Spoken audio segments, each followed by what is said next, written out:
huge fan of outdoor for my garden waste. I happen to have a garden. I can't give up growing tomatoes. We have not had an identified rat problem where I live, so it's a different situation. But there are definite ways of tackling that issue, and if Royal Oak is giving you permission to put chicken wire around your compost pile, go for it. Right? It's just an extra, nail in a couple of things and you're on your way. You might want to be careful about putting it underneath as well, because they will dig under. So that's one thing that I would warn you about that, is you might not think of doing that, but definitely do that. The interesting thing, so I described to you guys that I had worked with contaminated soil and now I love healthy soil. And I'm incredibly passionate about doing things at home and yourself. Our world's so crazy and you rely on other people to solve these problems and they never get done. So just give up on everyone else and let me just solve my own problem right at home. Nobody has to come get my waste. There's this wonderful woman called Mary Applehoff, and I love that the librarian found the original book. It's sitting on the table back there, and she was born in Detroit, went to Kalamazoo, and she basically popularized the idea of using this very special earthworm called, or not earthworm, a red wiggler worm, to do vermicomposting. So right here, Michigan-grown idea, it's around the world now, and it's a very easy solution for composting indoors. For your average family of 4, you need a box about this big. I started with a Rubbermaid container. It eventually cracked and it's in the landfill now, I will admit. This was 15 years ago. So I thought it would be nice to recover reclaimed wood. A friend of mine and I, we redesigned the bin so it's a lot easier for the average person to do. So I'll show you exactly how it's done and you will become official vermicomposting experts instantaneously. So I'll move these aside. And all you need is bedding for them. They're surface dwellers, so they like to have,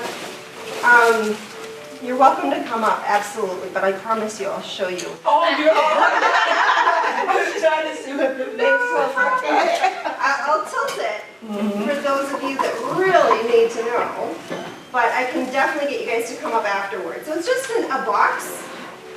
You do need to make sure there's oxygen and a bed for them. And a bed could be anything from shredded cardboard. Now this was shredded. This was from a company that makes cardboard, so they had extras left over. I don't have access to that in my house. But you do have access to shredded office paper. Most people have more of a soy-based ink, so you're not necessarily worried about the inks as much. At least I'm not. I like to toss a couple leaves in there, just make the worms feel like they're in a natural environment. I can't seem to get people to stop sending me junk mail, so I know I always have tons of this. So you just shred it up.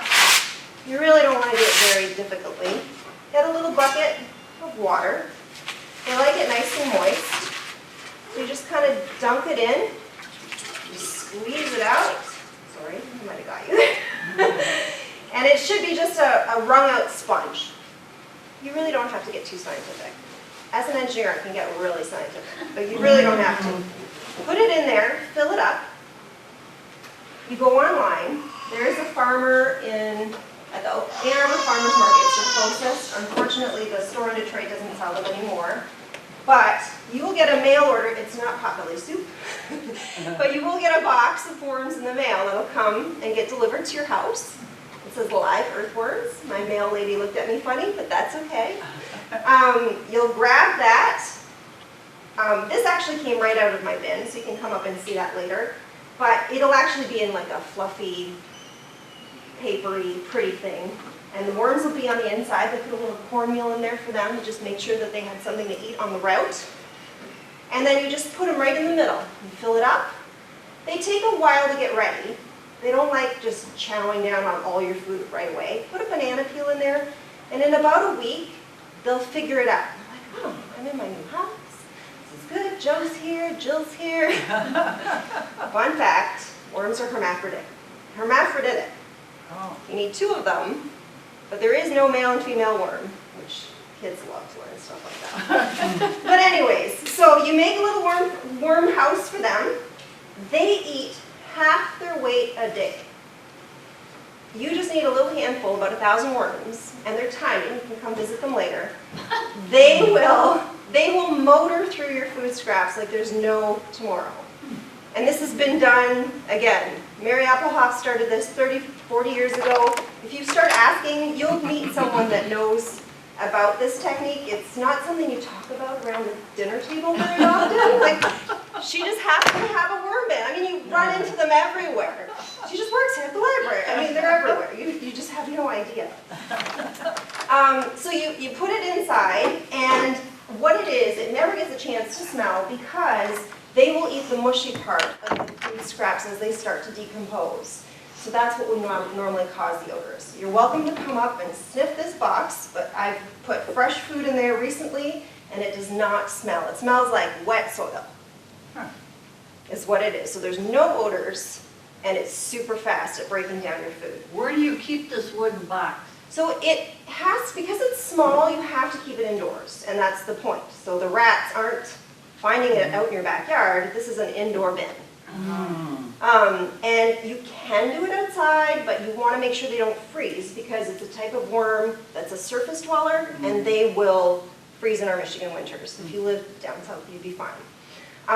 But essentially, you want to make sure, if it's outside, there's a wonderful gentleman, Star Valley out in Ann Arbor. They do large pits, 4 foot deep, and they'll use it for schools and businesses. They do it for the brinery. They put all their fermented waste in these beautiful pits that are just 4 foot deep, and they've got the same red wiggler, it's just a larger scale, to handle a lot more food waste. And then he sells the castings, which this is the good part.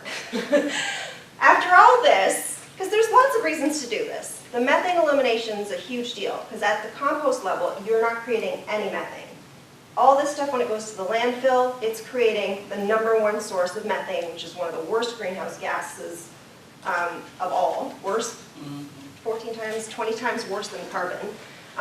So you're eliminating that from your food waste completely.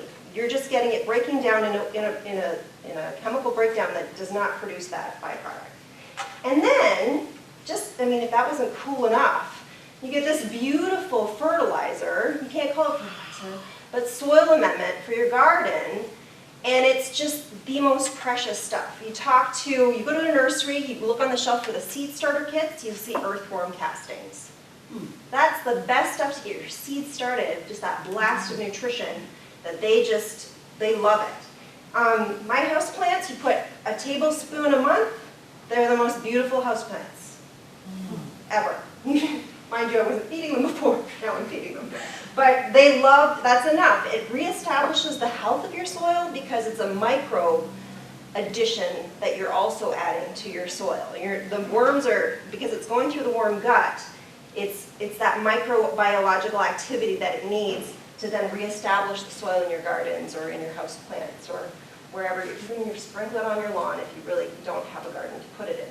Give it to your friends that give you all their leftover zucchinis and say, here's a gift for you because I love that you gave me so many vegetables last year.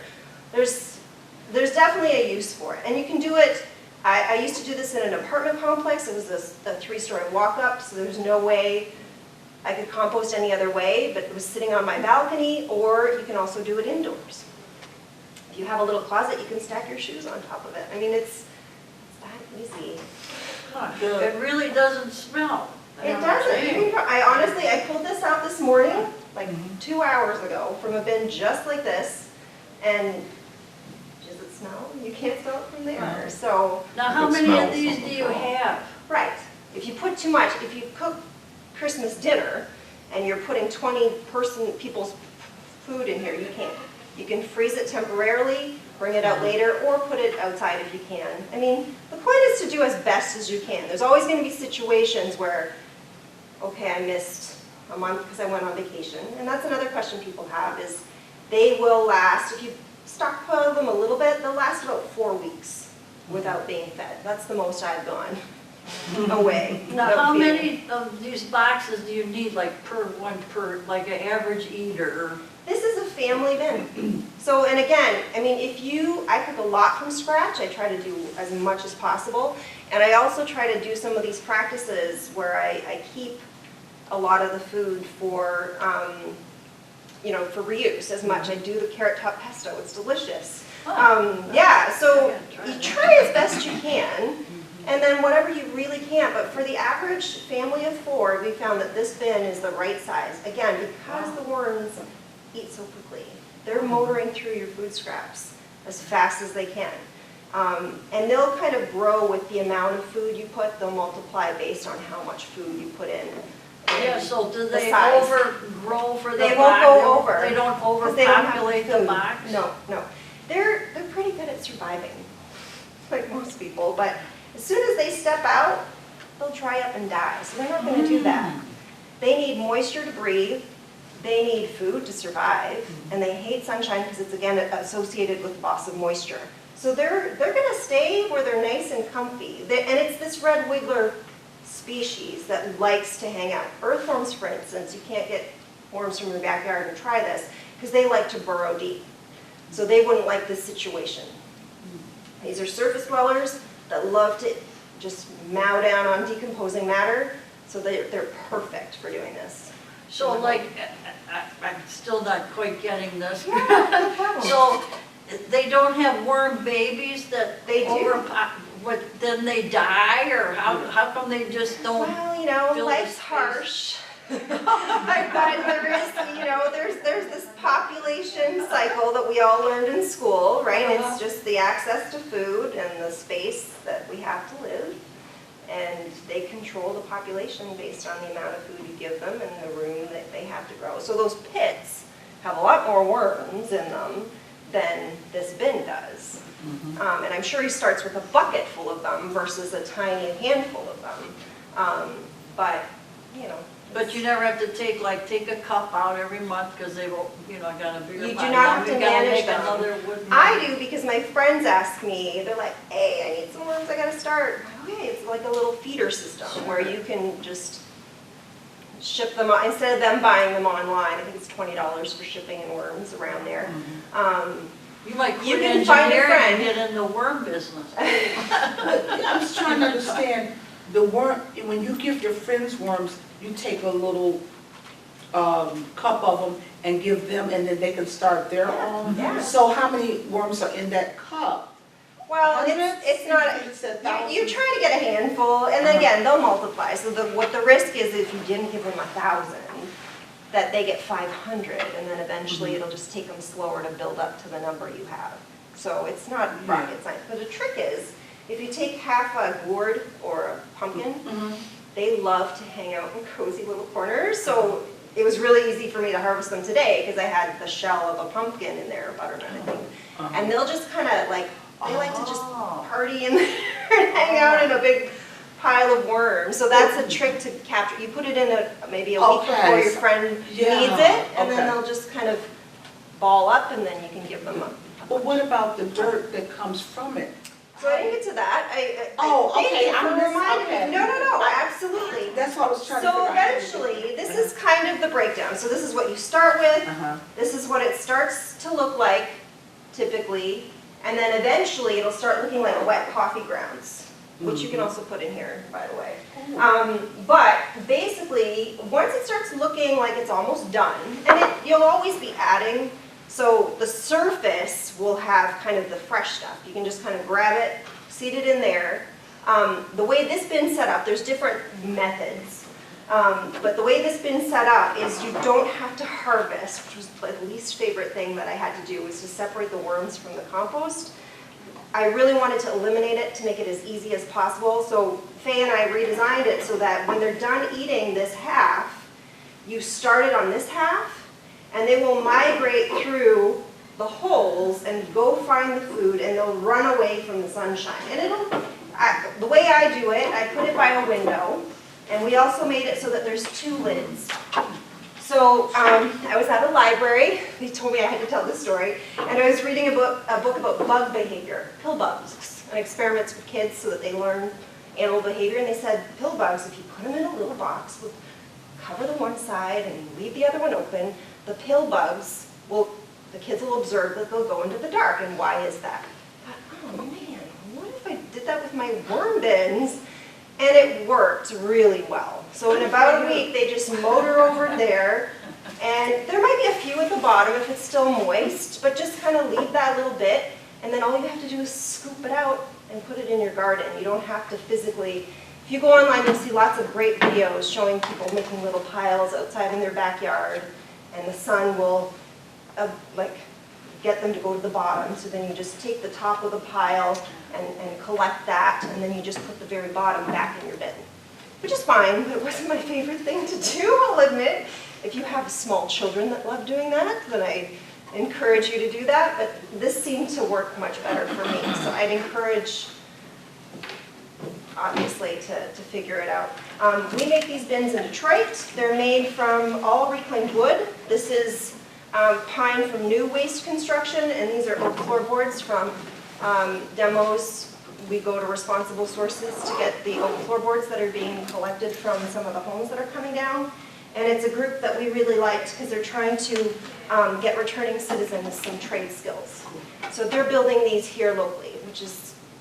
Do you have the address where we get this somewhere? Or? I left some cards at the front. You're welcome to ask me any questions, even if you don't necessarily want to purchase. If you really just want to know more about vermicomposting, I'd love to give advice. Would keeping that in a basement be too cold? No, that's perfect. If you're comfortable, they're comfortable. Garages, occasionally, I have heard that there's that 1 month in the year where it'll get too cold. If you could move it in from the garage, that would be better if you don't have a heated garage. Yeah. I have to give my warm testimony since you're so interested. We have a real person. When I first got a full-time job here at the library, the first thing I did was buy a worm bin online. And mine's a different style. It has layers. I would say it takes up about the space of a garbage can. It's on high legs, so you get a bucket underneath, and there's a spigot so you can let the water drain out and feed it to your plants, which is a phenomenal fertilizer for your plants. Yep. Still using the same bin. Prior to coming here full-time, I had taught environmental ed at a private school, so I had taken care of their worm bin, and I snitched the cup of worms and started it with my worm bin. I am the world's laziest gardener, and next to my worm bin is something we have dubbed Darth Vader that the city sold many years ago. That's a compost container that looks like the head of Darth Vader. That compost, I'm lazy. I don't turn it, I don't put lime in it, I don't do anything. That compost takes years to break down and shovel it out of the bottom. My worms go through these things very quickly. And all of my food waste, my vegetable and fruit food waste, goes into the worm bin. My husband loves to eat watermelon. The favorite food of my worms is watermelon rinds. And what you said about them kind of gathering in like your pumpkin. And so it's fast, and it really is effective. I take my bin in the basement. It does come apart in like trays and layers, so I can transport it down to the basement in about November. I bring it up in about April, and it's outside. Now I could keep it in the basement the whole time, but I just find it to be simpler to be messing around with it outside when it's next to my compost bin. But it's easy. Like she mentioned, like it can go for weeks without you actually doing any active tending of it. And then you're just adding some food waste and some shreds of paper to give them some more nesting. The only issues I've ever had with it is once in a while it gets fruit flies, and I put a bowl of beer or wine in it and the fruit flies die happy. And that's it. I mean, so really I haven't had any issues with fruit flies on a continuing basis. I mean, in the 15 years I've had this, maybe I've had fruit flies half a dozen times. So it really is simple, because like I say, I'm the world's laziest gardener. Compost is not my thing, but they create their own worm castings, and I put that out in the garden on house plants, that kind of thing. And the big benefit is I'm not throwing my apple cores and my watermelon rinds and my onion peels and things like that into the regular garbage stream. I'm having them digested within the ecosystem. Do you have the red wigglers? Yep. You have to have those. They're really the only ones. Yeah, your what are they called, the big worms outside. Earthworms or Yeah, earthworms, night crawlers. Night crawler. They're geared to eat leaves in your, dead grass and leaves in your garden. These guys are really more geared to fruit stuff. Their preferred food is not your dead leaves that fall down off the trees in the fall. You know what we need you to do now is write a little song and make a dance called the Red Wiggler. That book might have one. I think there is. Does it have one? Yes, Because the book is written geared toward Oh, introducing great. schools and school Yeah. kids If to. Yeah, they'd love if that. you do a YouTube search, you can find her from the 80s. It's classic. Oh. But if people are interested in starting them, I have the worms. See, you have a If you library of wanted to, resource. Now, do they have, like, this is just an idea, but if I've got the idea, it probably already exists. Is there a company you could call and say, I'm lazier than you. I want to call somebody and have them set up this thing for me. Is there a company she's that got does somebody that? that builds it. I will send you a box if you want, and there's another group that they will sell you the worms if you don't happen to have a friend or a neighborhood librarian. But you can mail order the worms and they'll come direct, so you're set up, you're ready to go. I mean, you've seen it here. Yeah. The only other thing I forgot to mention, and I'm glad you brought it up, is they call it tea, worm tea, and it's beautiful for your plants as a fertilizer. Because I have mine in my furnace room, it doesn't actually get too much moisture coming through. But if you put a lot of wet tea bags or wet coffee grinds, depending on what you're putting in, you could actually collect a little bit of the tea. It's like a dark liquid that'll come through. And if you dilute it and feed it to your plants, they will love you forever. It is the best So that's stuff. what you have in those I just have a metal tray. trays? Yeah, that'll collect any extra moisture that'll come through. She has more of a spigot system that'll collect it on the Mine's on bottom. taller legs. Right, and she's Mine is handling about more. the size of a garbage can, but the actual portion that holds the worms is the upper portion, and it's on tall legs that are tall enough that you can fit a bucket under the little spigot. Yeah, there's all kinds of designs, absolutely. Okay.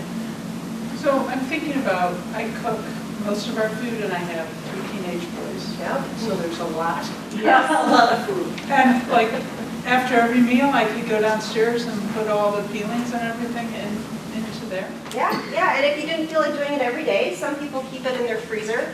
Yeah, there's no room in the freezer. I agree, neither do I. So if you happen to have that, I tend to keep I actually have a glass version of this that I keep on my counter so I can just dishwash it afterwards. But you can hold it for a while. It'll start to break down a little bit more. So depending on how small and how much, you don't have time. This is the issue, right? So the more you break it down, the faster they'll motor through it. If you do like juicing or whatever, you'll have that pulp. They'll eat through that like no tomorrow. If you do put huge watermelon rinds, it'll take them a little longer to kind of break it down because it just takes longer.